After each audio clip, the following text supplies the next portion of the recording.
Good morning, BBA.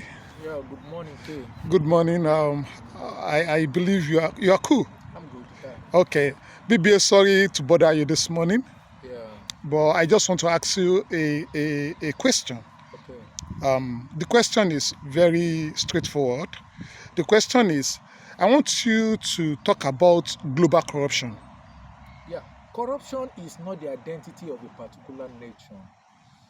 Corruption is in the DNA of everybody. There is no single country.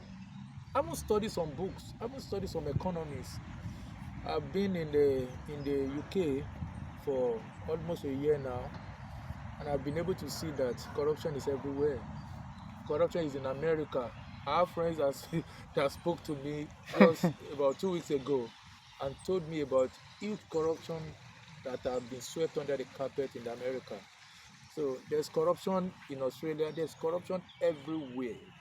The difference between this corruption is that you will see corruption in some areas, but you will still see them having the human face despite the corruption.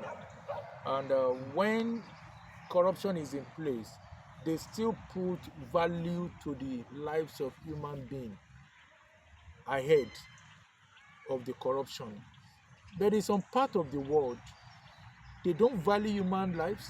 Even when they get money for a particular project, instead of doing half, we are not saying that you should do 100% of what you want to do, but just do half or 70%. But in some part of the world, they will not do anything. Imagine getting a project of 50 billion and you don't do a single project out of the 50 billion, and you just share the money for they call it money for the boys. That is devilish corruption. That is evil corruption.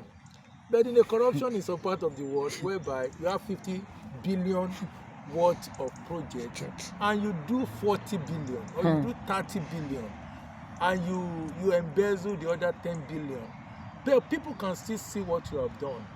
That is what I call manageable corruption, and that is still, we will still see what you do. So corruption is everywhere. It's not alien to humanity. We have seen it from time immemorial. But I want to advise our political leaders, our religious leaders, I want to advise our communal leaders, and of course our leaders in some circles of influence, that they should put the lives of humans ahead of their corruption. We know that they cannot do without corruption, but they should still value human life and they should still do something, no matter how little.